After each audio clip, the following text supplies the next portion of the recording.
I was going to make a video today on how my entire Twitter feed is filled with British propaganda, and it's currently accusing right-wingers of not being patriotic. And before I could make the video, I noticed that Sargon has already made it, and I'm like, God damn it. You know what? I still have something to add, though, because he missed something very important. But before we get to that, I want to explain to the people that haven't watched this video what this is about. So, as you know, Donald Trump is suing the barely British corporation, and a lot of British people are cheering that this is happening. And it's also into the news recently that people from France and Britain should be getting ready for war. Right? Like, in case NATO wants to go in, then there's going to be a draft, I assume. And so people need to get into the mindset that war with Russia is possible. And so, as you can imagine, there was a negative backlash to this. And many people were like, no, how about you go fuck yourself? How about you go to war? And they literally did the meme. Now, the response was very predictable. Leftists said that these people are unpatriotic. They dug through tweets from Tommy Robinson saying that he's not going to go to war with Russia. And they're basically saying, see, all these people waving British flags, it's only because they wanted to be racist. It's not because they care for their country. Now, let's analyze this statement. Like, do British people actually care about their country? Well, for the last 10 years or so, there was a campaign that was aimed at demoralizing nationalism. And for instance, in England, the English flag is considered to be racist. Like, you can actually get in trouble if you wave the flag outside of football matches. Like, that's fucking insane. The entire ideology was that English people are evil, that the entire nation is founded on colonialism and blood and the oppression of other people. And some professors even suggested that, yes, like, immigration is actually bad for the English person. Like, they're not even trying to defend it anymore. But they are saying that English people deserve it because they're an evil people and their ancestors did evil things. And so, like, now it's their turn to suffer. But even more than that, if the country is systemically racist, sexist, misogynistic, and it's a rape culture, then how can you expect anyone that lives in that country to be patriotic? Because if that's the case, then patriotism becomes evil. Like, you're defending a sexist, racist nation. And so they never said, all right, like, we changed our mind. Or, you know, we disagree with the past. We think that ideology was bad. We're going to push a new ideology now. No, they want to keep that ideology. Like, they want to keep that mentality where England is evil. But at the same time, they also want English people to go and fight for England. And unfortunately, you can't have both, right? We have this Romanian expression, you can't have a cock up your ass and your soul in heaven. Like, you need to choose. And so a lot of people are choosing incorrectly, according to the elites. Because the thing is that the elites don't want people to die for their nation flag, right? They don't want to die for England. What they want to die is for the English bureaucracy. The way Sargon puts it is that they want to die for the liberal order. And I've also noticed something very interesting, like in a lot of the memes that they're sharing, you know, calling for people to be patriotic, those memes would have gotten banned 5 years ago because they were promoting white supremacy. Like, you look at the memes and there's a huge lack of diversity in them. It's, you know, England is depicted as displaced with white people. And if you actually travel to London and you look at their commercials and billboards, you will notice that most of their billboards are championing diversity. But when it's about going to war, where is that diversity? Now, as I mentioned before, I wanted to add something that Sargon missed in the video, and I think it's a very important aspect.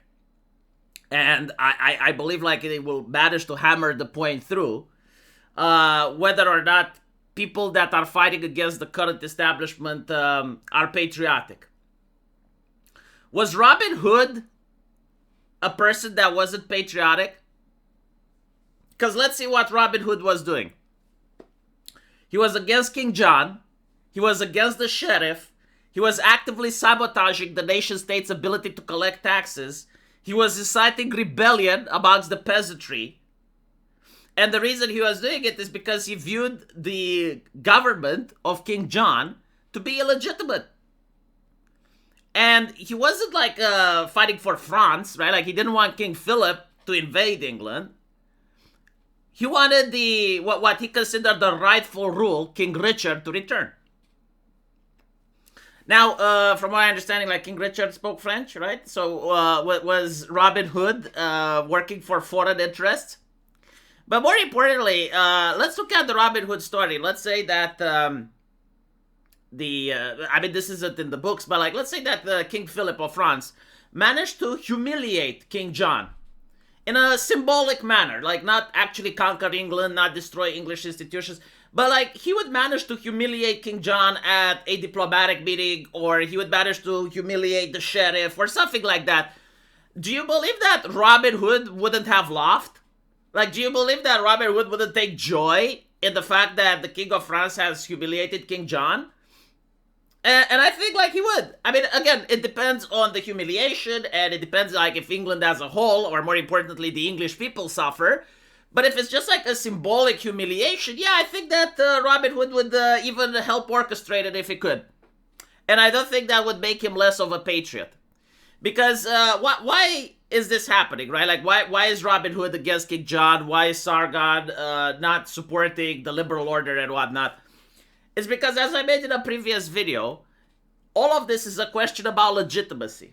And legitimacy doesn't really care about democracy or whatever government system you have. It doesn't matter, like, if most people voted for King John or not. At the end of the day, what matters is, like, why do people put up with their shit? And their shit translates as, like, why do people put up with their taxes, with their arrogance on camera, with their privileges? Why do people put up with the elites, basically?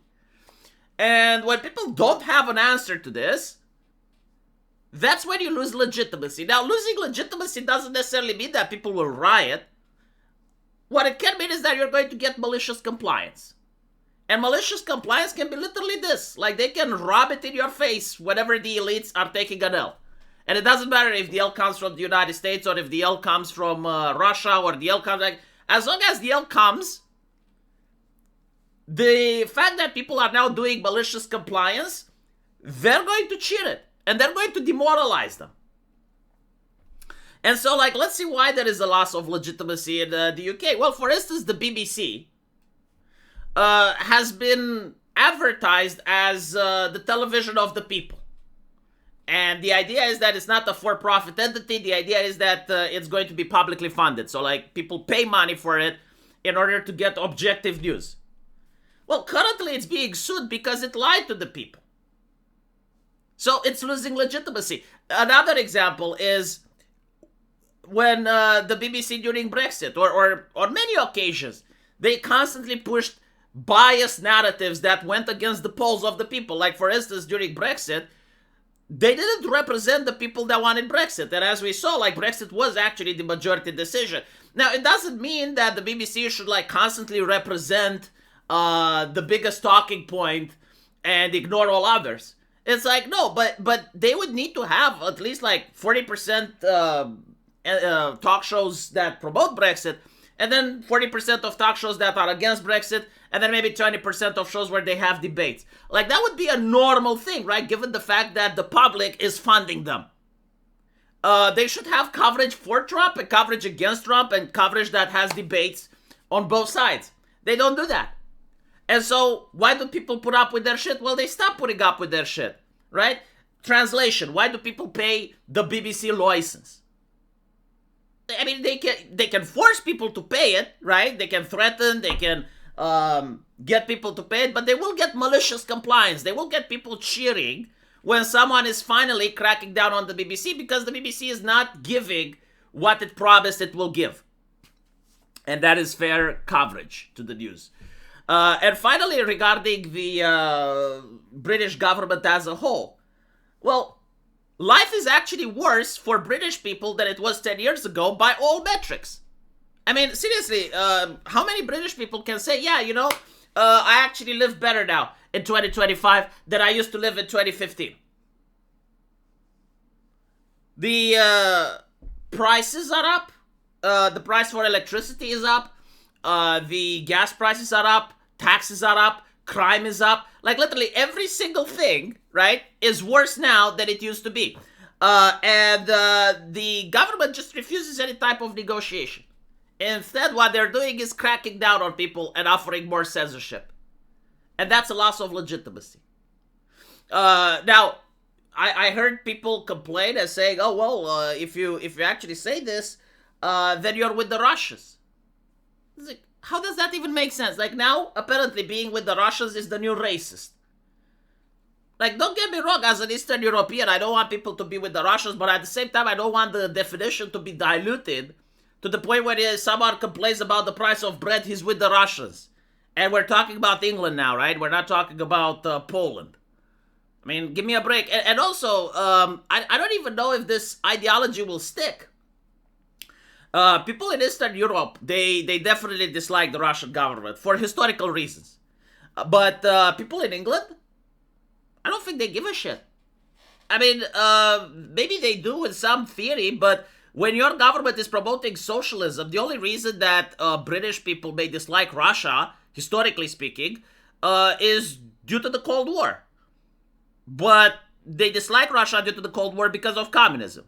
Yet, when you have members of the Labour government being openly supported by the British Communist Party, why would you expect people to dislike? Like, what is the reason? You know, Russia hasn't attacked NATO yet, so how do you justify that to the people?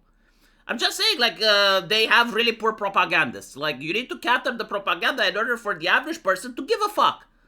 Like, if the average person just sees the gas price increase and you're telling him, yeah, well, there's another war at the other side of the continent, and like, no, it's not going to work like that. But more importantly, the constant raising of taxes, the problems with the NHS, people are paying more, and what are they obtaining? Well, apparently they're obtaining the disdain and the crackdowns of them having different opinions. Like, maybe we should change the people in charge. Because that's the reason that the lifestyle is going down, right? It's not because it's now more expensive to manufacture bread. No, it's because bread is being taxed, farmers are being fucked with, environmentalist legislation is being passed, people wanted Brexit, and yet what the government did is almost import all of the legislation from the European Union and import it into Britain. And so it's like, oh, well, we don't have a seat at the table now. Yeah, like, the idea was to leave the table, not like take the table home with you. And so to go back to are the British Patriots patriotic? Yes, they are. They are, like, not in the sense of Robin Hood, of stealing from the government and giving to the poor, but in the sense of the mentality that Robin Hood has. Like, the government is now illegitimate. I don't want another nation to conquer England. I want things to get unfucked. Like, I want proper leadership. I want proper rulers to come in before I can pledge my allegiance again. Up until that point, I'm going to do malicious compliance. I'm going to sit in the forests. And I'm going to cause as much pain and misery to the people in charge as possible. I don't think like anyone would say Robin Hood was that patriotic, huh? Let me know what you guys think. And as usual, I will see you in the comment section. Take care.